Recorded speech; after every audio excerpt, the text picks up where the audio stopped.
أعوذ بالله من الشيطان الرجيم. بسم الله الرحمن الرحيم.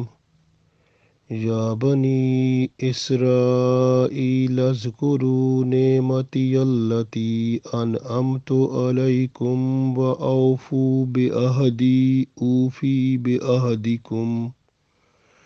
وإياي فارهبون. عزیز دوستو، السلام علیکم ورحمۃ اللہ وبرکاتہ۔ ابھی میں نے سورہ بقرہ کی آیت نمبر 40 تلاوت کی ہے۔ تو اس آیت میں بنی اسرائیل یعنی یعقوب علیہ السلام کی اولاد کو اللہ تعالیٰ بیان فرما رہے ہیں کہ آپ ذکر کرو، یاد کرو ان نعمتوں کو جو میں نے تم پہ کی تھیں، اور جو وعدہ تم نے میرے ساتھ کیا تھا اس کو پورا کرو۔ میں بھی تمہارے ساتھ جو وعدہ کیا وہ پورا کروں گا،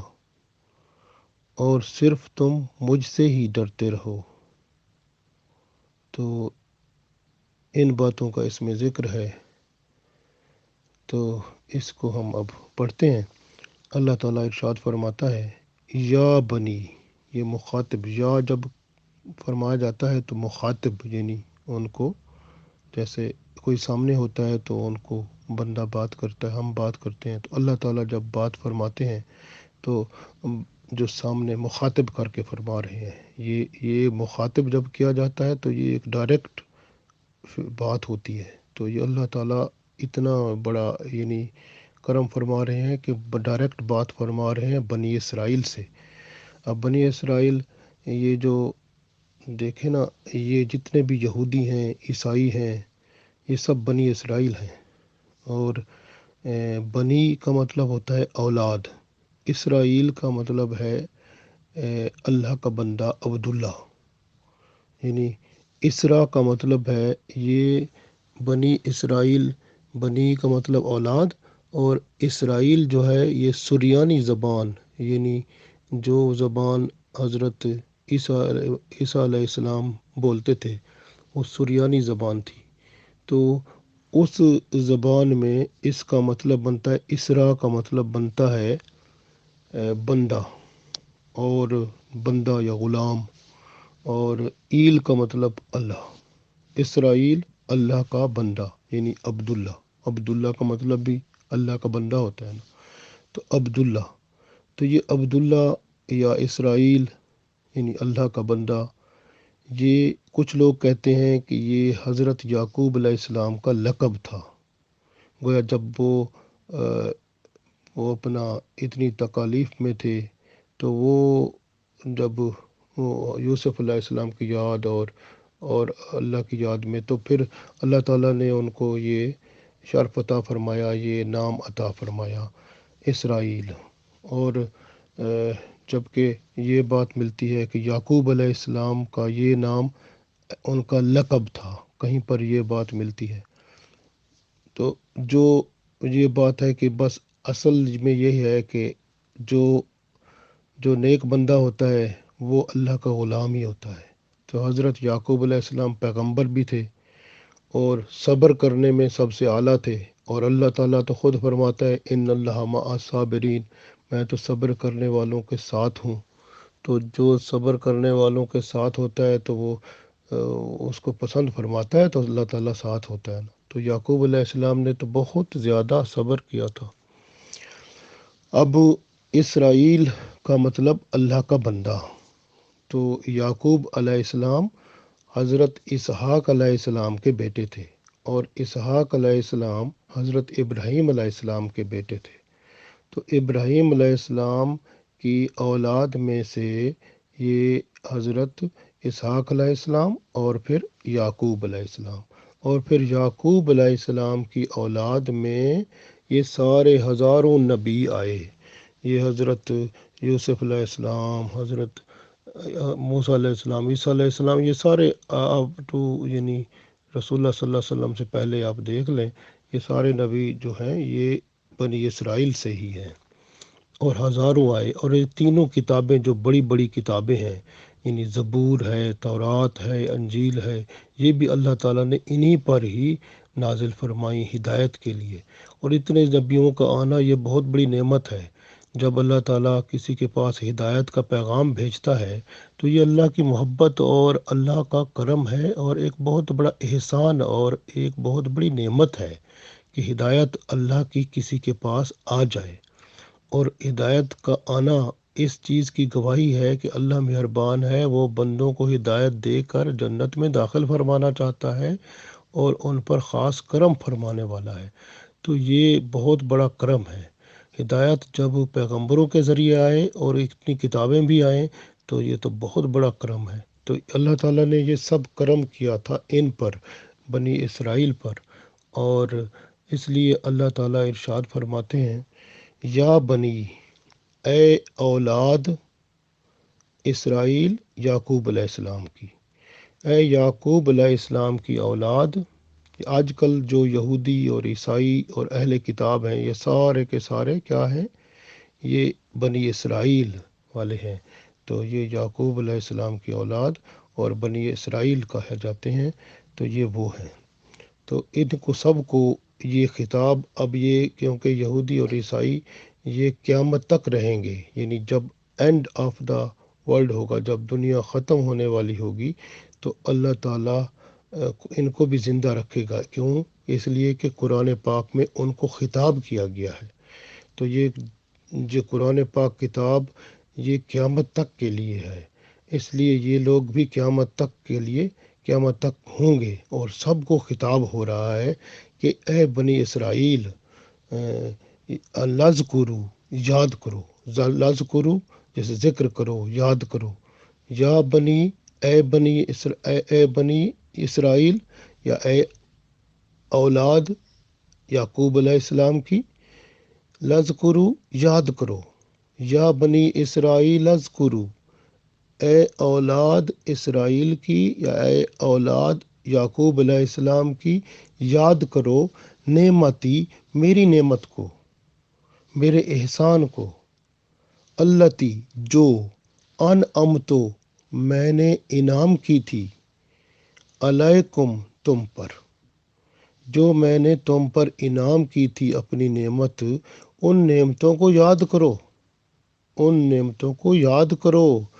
وَأَوْفُو، اور پورا کرو، اور اوفو کا مطلب پورا کرو۔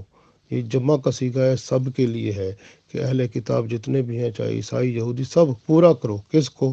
بے عہدی، وعدہ جو میرے ساتھ تم نے کیا۔ اللہ تعالیٰ فرماتے ہیں جن باتوں کا وعدہ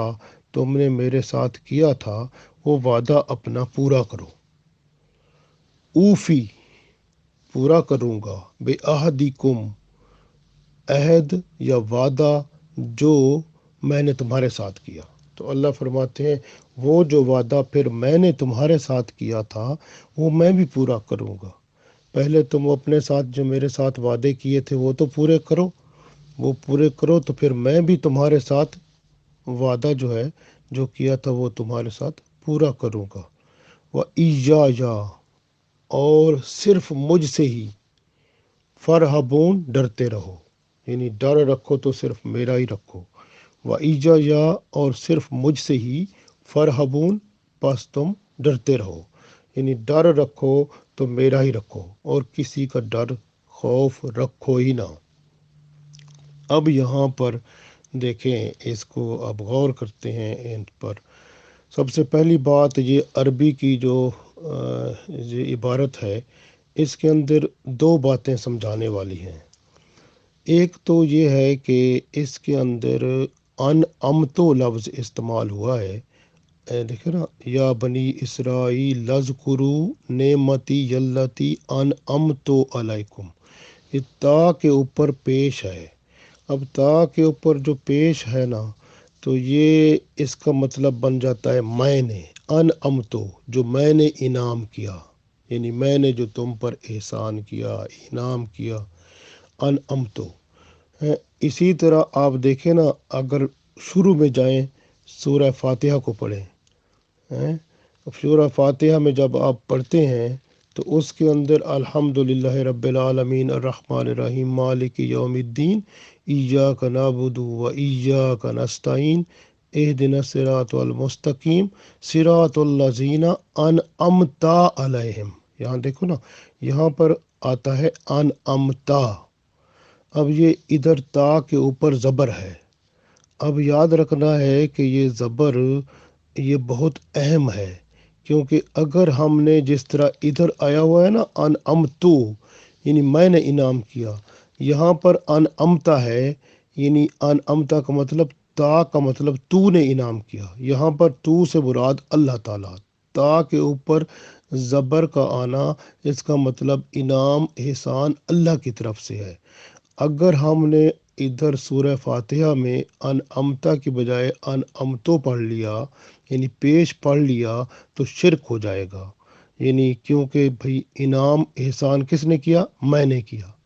تو وہ شرک ہو جائے گا۔ اب یہ اس میں یہ آپ یہ ذرا تھوڑا سا غلطی جو ہونی ہوتی ہے اس کو ٹھیک کر لیں تاکہ شرک نہ ہونے پائے، کیونکہ الحمد شریف میں انعمتا ہوتا ہے تو تا کے اوپر زبر ہوتی ہے، اگر پیش پڑھا جائے گا تو پھر شرک ہو جائے گا، کیونکہ پیش پڑھنے سے یہ ہوگا کہ احسان نعمت جو کی ہے تم پر وہ میں نے کی ہے، یعنی بندہ خود کہتا ہے میں نے کی ہے، لیکن جب تا پڑھیں گے تو اس کا مطلب ہم کہیں گے احسان جو ہے وہ نعمت جو ہے وہ اللہ، انعام جو ہے وہ اللہ کی طرف سے ہوا ہے، تو پھر وہ یہ جو ہے ایک حمد ہو جائے گی، اللہ کا شکر ہو جائے گا۔ تو یہ ہمیں یاد رکھنا ہے کہ سورہ فاتحہ میں انعمتا علیہم، اور ادھر اس آیت میں 40 نمبر آیت میں انعمتو علیکم، جو میں نے تم پر انعام کی، تو تا اور تو کا اب ذرا احساس کر لیں، کیونکہ یہ شرک والی بات بن جاتی ہے اگر ہم سورہ فاتحہ میں انعمتا کی بجائے انعمتو پڑھ لیں، تو پھر یہ بہت بڑا شرک ہو جائے گا۔ اس سے بچنے کی کوشش کریں، کیونکہ یہ سورہ فاتحہ ہر جگہ پڑھی جاتی ہے۔ اچھا، دوسری بات اس آیت کے اندر جو ہے ایک لفظ اور ہے جو ایجا یا ہے، دیکھیں نا، یا بنی اسرائیل اذکروا نعمتی التی انعمت علیکم و اوفوا بعہدی اوفی بعہدکم و ایجایا فرحبون۔ یہ جو لفظ و ایجایا ہے نا، اسی کو آپ پھر دوبارہ آپ سورہ فاتحہ کی طرف آئیں تو آپ کو نظر آئے گا ایاک نعبد و ایاک نستعین، تو بالکل اسی طرح کا لفظ ہے، ایجا وہی بات ہے، یہاں پر ایجا کے بعد یا آتا ہے، وہاں پر ایجا کے بعد کا آتا ہے۔ ایجا کا جب بولا جاتا ہے اس کا مطلب ہے یہ مخصوص ہو جاتی ہے بات صرف ایک کی طرف، ایک سے مراد اللہ کی طرف، یعنی ایک کی طرف اللہ کی طرف بات مخصوص ہو جاتی ہے، یعنی یہاں پر وہاں پر تھا ایاک نعبدو کہ ہم صرف تیری ہی عبادت کرتے ہیں، و ایاک نستعین اور صرف ہم تجھ سے ہی مدد چاہتے ہیں یا مدد مانگتے ہیں۔ تو یہاں پر ہے و ایجایا فرحبون، اور اللہ فرماتا ہے ایجایا اور صرف مجھی سے ہی فرحبون ڈرتے رہو، یعنی اگر ڈر رکھو تو صرف میرا ہی رکھو۔ یہاں پر یہ جب ایجا یا آیا ہے تو اس کا مطلب ڈر صرف اللہ کا ہی، اس کے علاوہ کسی کا ڈر رکھنا ہی نہیں ہے۔ تو یہ جو ہے نا، پھر وہ کہتے ہیں نا اسی بات پر کہ جو بندہ اللہ سے ڈرتا ہے نا، سب مخلوق اس سے ڈرتی ہے، تو یہ بڑی بات ہے اگر بندہ سمجھے تو ابھی میں نے جو عرض کیا تو اس کو ذرا غور کرنا ہے، اور آگے ہم اب دوبارہ پڑھتے ہیں۔ میں نے عرض کیا تھا کہ یا بنی اسرائیل اذکروا نعمتی التی، اللہ نے فرمایا اسرائیل، بنی اسرائیل پر اللہ تعالیٰ نے بڑی نعمتیں فرمائی تھیں، تو اللہ تعالیٰ فرما رہے ہیں، میں نے جیسے پہلے عرض کیا کہ پہلی بڑی سب سے بڑی نعمت ہدایت ہوتی ہے، تو بنی اسرائیل میں اللہ تعالیٰ نے بہت سے نبی بھیجے، ہزاروں کی تعداد میں، وہ ایک ایک شہر ہوتا تھا نا، ہر شہر کا علیحدہ نبی ہوتا تھا، تو کتنی بڑی شان تھی کہ ہدایت اتنی عام و تام کر دی اللہ تعالیٰ نے، شہر شہر میں نبی بنا دیے، تو کتنی بڑی رحمت اللہ نے دی۔ اور پھر ان کو ہدایت کی کتابیں ملتی رہیں، اور بعض نبیوں کے پاس صحیفے بھی آئے، اور اکثر یہ جو 4 کتابیں بڑی بڑی، یہ جو 3 کتابیں ہیں بڑی والی، یہ زبور ہے، تورات ہے، انجیل ہے، یہ سب انہی بنی اسرائیل کے اوپر آئی۔ تو یہ سب حضرت عیسیٰ علیہ السلام، حضرت موسیٰ علیہ السلام، یہ سب بنی اسرائیل سے ہیں۔ تو اس لیے ہدایت کے اتنے بڑے جو ہے نا خزانے ان کے پاس آئے، کتابوں کی شکل میں، اللہ کے کلام کی شکل میں، اور پیغمبروں کی شکل میں۔ تو اللہ تعالیٰ نے ان کے اوپر ہدایت کے تو انبار لگا دیے۔ اب ان کے اوپر تھا کہ اس پر عمل کر کے اللہ کے قربت اختیار کریں، اللہ کے ہاں اپنی عزت اور شان پائیں، اگر ان کی مرضی ہے، نہیں تو اللہ کے ہاں ذلت اور رسوائی حاصل کریں۔ تو یہ بات ان کے اوپر ہی چھوڑ دی گئی تھی، اور ان کی کتابیں جو تھیں ان کی ذمہ داری جو تھی وہ انہی کے اوپر تھی، یعنی یہ اس کو حفاظت کریں گے اس کے اندر، اور کوئی بات اس سے کوئی چرائیں گے نہیں، اس کے اندر اور کوئی بات ڈالیں گے نہیں، اس کو خالص اللہ کا کلام تھا اسی طرح رکھیں گے۔ لیکن وہ انہوں نے تبدیلیاں پیدا کی، تو یہ سارے معاملات جو ہے وہ غلط ہو گئے۔ تو پھر آج وہ جو شکلیں ہیں، جو زبور یا تورات یا انجیل ملتی ہے، تو اس کے اندر وہ باتیں جو اللہ کا کلام تھا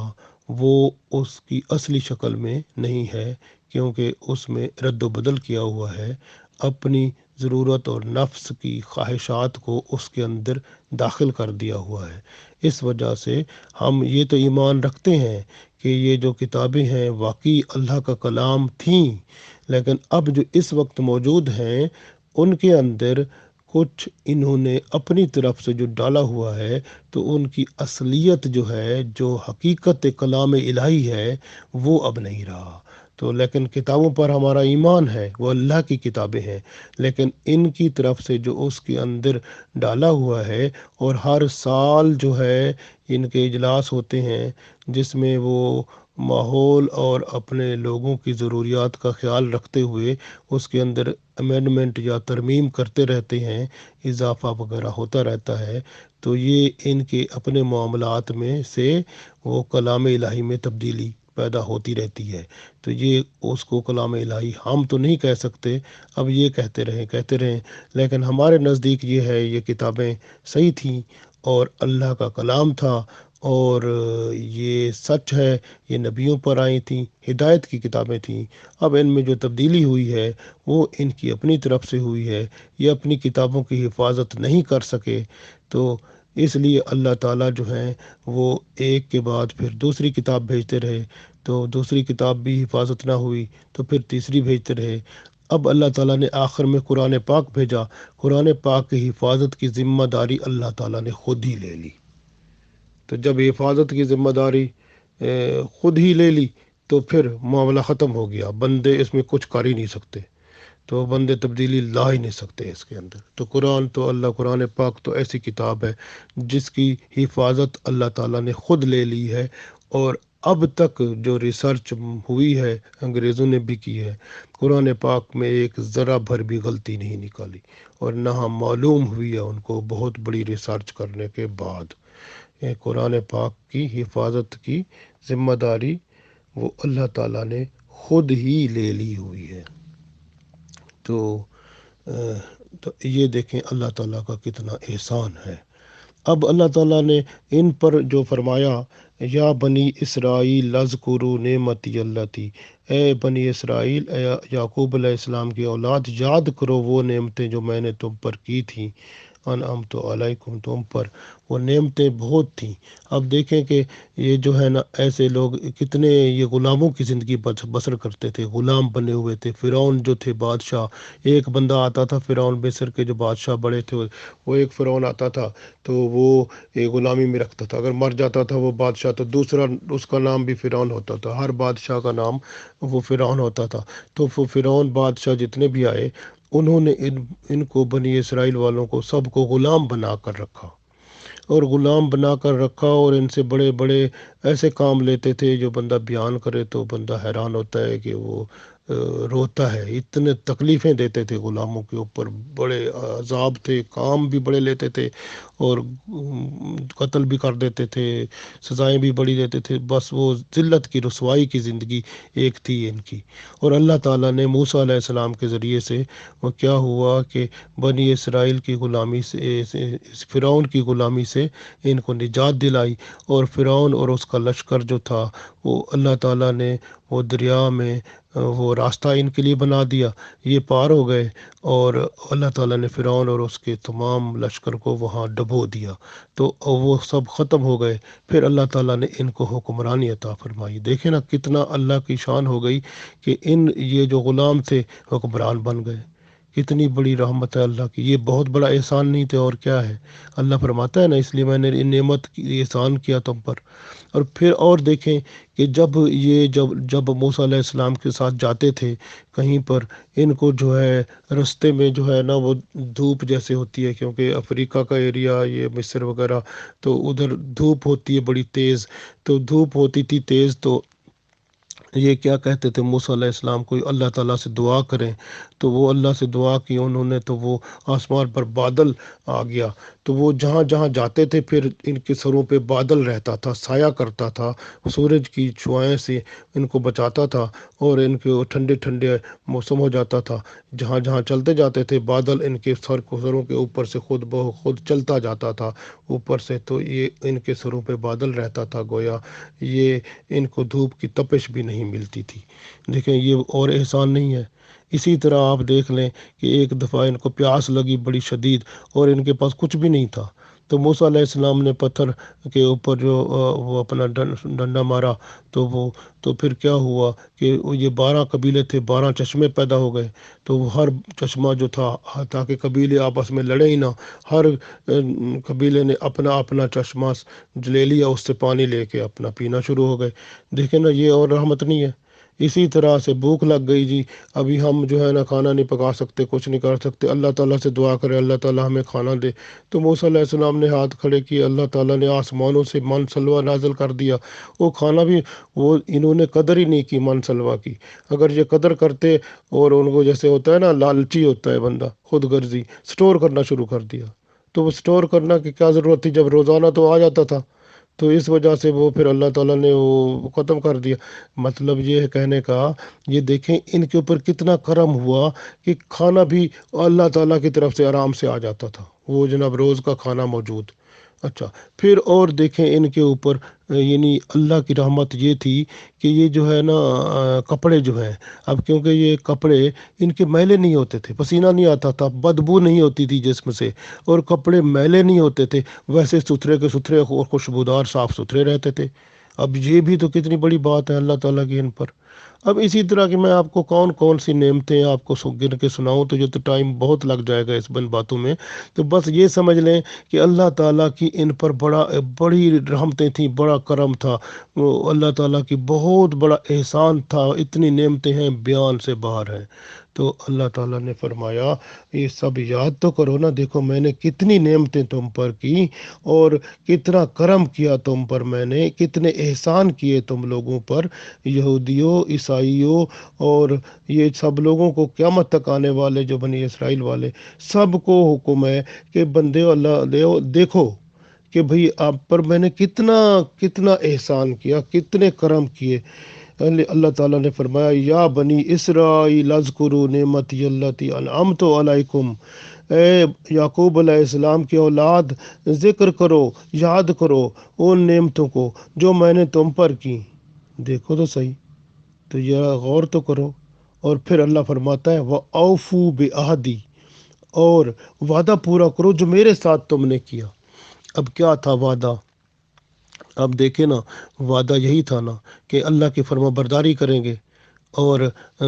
اب اسی میں آگے اب پڑھیں گے ہم کہ بھئی انہوں نے جو اور وعدے کیے تھے وہ کیا تھا کہ اللہ کی عبادت کریں گے، صرف ایک اللہ کی،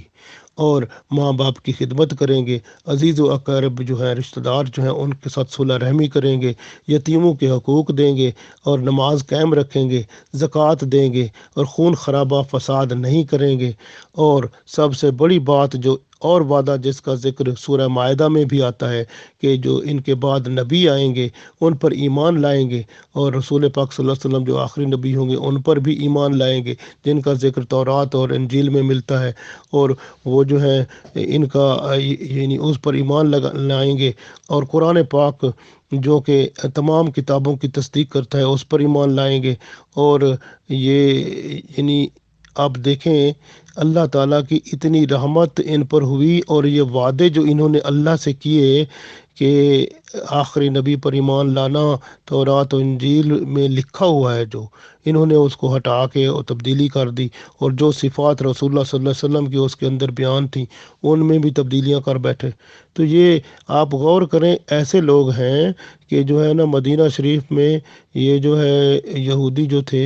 یہ ایک دوسرے کو رسول اللہ صلی اللہ علیہ وسلم کے آنے سے پہلے بشارت دیتے تھے کہ ایک اور نبی آنے والا ہے جو آخری نبی ہوگا، اور ان کے بارے میں لوگوں کو بتاتے تھے پہلے، پھر بعد میں خود ہی منکر ہو بیٹھے۔ تو اللہ تعالیٰ وہی فرما رہا ہے کہ تم نے میرے ساتھ وعدے کیے تھے، کدھر پورے کیے تم نے؟ وہ پورے کرتے ہو تو کر لو، پورے کر لو وعدے، تو پھر میں ٹھیک ہے، میں بھی تمہارے ساتھ۔ پھر اللہ فرماتے اوفی بعہدکم، میں بھی تمہارے ساتھ جو وعدہ کیا ہے پورا کروں گا۔ اللہ کا وعدہ کیا ہے کہ میں تمہیں دنیا میں بھی فضیلت دوں گا سب پر، اور دوسرا آخرت میں بھی جنت میں تمہیں داخل کروں گا۔ تو دیکھیں کتنی بڑی بات ہے، دنیا میں فضیلت، اگر اللہ تعالیٰ نے فرمایا تمہیں دنیا میں بھی مقام دوں گا، فضیلت دوں گا تمام مخلوق پر، اور پھر آخرت میں بھی تمہیں جنت میں اعلیٰ مقام دوں گا۔ تو اب ان لوگوں نے وعدے ہی پورے نہیں کیے، تو یہ اللہ کا حکم تھا کہ تم اپنے وعدے پورے کرو، میں بھی اپنا وعدہ پورا کروں گا۔ پھر اللہ فرماتے ہیں وَإِيَّايَ فَارْهَبُونَ، اور مجھ سے ہی ڈرتے، ایجایا یعنی صرف مجھی سے، فرحبون پس تم ڈرتے رہو، ڈر خوف رکھو تو میرا ہی رکھو، اور کسی سے نہ ڈرو، تو میرا ہی ڈر رکھو، تو ڈرو مجھ سے۔ یہ کیا کرتے تھے؟ ڈرتے لوگوں سے تھے، جبکہ آپ دیکھیں نا راس الحکمت مخافت اللہ، حکمت کی بنیاد ہی اللہ کا خوف ہے۔ اللہ کا خوف بندے کے اندر آتا ہے تو حکمت کے دروازے کھلتے ہیں، ایسی ایسی باتیں ملتی ہیں، ایسے ایسے کام ہوتے ہیں جو فائدہ ہی فائدہ ہوتا ہے، اور نہ صرف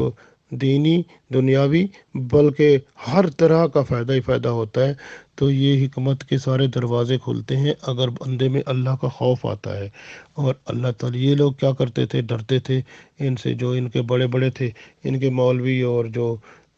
وہ لوگوں سے ڈر کے فتوے ان کی مرضی کے دے دیتے تھے، پھر وہ تبدیلیاں اپنی کتابوں میں کر کے جو لوگ چاہتے تھے ان کے مطابق کرتے تھے، تو بس پھر وہ تبدیلیاں شروع ہو گئیں، اور دین جو تھا، حقیقت جو اصل دین تھا، وہ مٹنا شروع ہو گیا، ان کے اندر جو ہے ان کی ملاوٹ شروع ہو گئی، کیونکہ یہ اللہ سے اگر ڈرتے رہتے تو تبدیلی نہ کرتے اپنی کتابوں میں، تو تبدیلیاں شروع کی اور فتوے اپنی طرف سے دینے لگ گئے، اور رسول پاک صلی اللہ علیہ وسلم کے بارے میں جو صفات تھیں وہ بھی بدل دی انہوں نے۔ تو ایسے لوگ تھے یہ۔ تو اس طرح سے اللہ تعالیٰ فرما رہے ہیں کہ تم لوگ دوسروں سے ڈرنے کی بجائے مجھ سے ڈرتے رہتے۔ اب یہاں پر ہم یہ دیکھتے ہیں، یہ کیونکہ یہ قرآن پاک جو ہے اس میں شروع میں ہم نے پڑھا تھا کہ یہ وہ کتاب ہے ھدی للمتقین، جو تقوی متقین لوگوں کے لیے ہدایت کا باعث ہے نا۔ ہم نے جب پڑھا تھا نا شروع میں الف لام میم ذالک الکتاب لا ریب فیہ ھدی للمتقین، یعنی یہ وہ کتاب ہے جس میں کوئی شک نہیں ہے، اور یہ متقی پرہیزگار لوگوں کے لیے ہدایت ہے۔ اب یہاں پر یہ میں عرض کروں، ہم سب کو یہ حکم ہے، یہ نہ صرف یہ اس آیت سے یہودی اور عیسائیوں کو، بلکہ ہمیں بھی یہ حکم ہے کہ ہم پر جو اللہ کے احسان ہیں، نعمتیں ہیں، ہم بھی ان کا ذکر کریں، ان کو یاد رکھیں اور ان کا شکر ادا کریں۔ تو ہم شکر کریں، اور وعدے جو ہم نے اللہ سے کلمہ پڑھ کے جب ہم نے وعدہ کیا اللہ کے ساتھ وفاداری کا اور رسول اللہ صلی اللہ علیہ وسلم کے ساتھ، اس وعدے کو پورا کریں، ایمان اور اعمال کو بالکل جو ہم نے کلمہ پڑھا اس کے مطابق لائیں، اور صرف اللہ کا ڈر رکھیں، کسی سے نہ ڈریں، اور حق بات کہیں، چاہے کوئی عالم دین ہو، چاہے کوئی جو ہے نا ایک عام بندہ جو کام کرنے والا مزدور ہو، ہر بندے کو حکم ہے کہ حق بات کہے، اللہ سے ڈرے، اور اللہ کی نعمتوں کو یاد کرے، اللہ کے احسانوں کو یاد کر کے اس کا شکر ادا کرتا رہے، تو پھر اللہ تعالیٰ اس کے رزق میں بھی اضافہ فرمائے گا، اس کو اپنا محبوب بنائے گا۔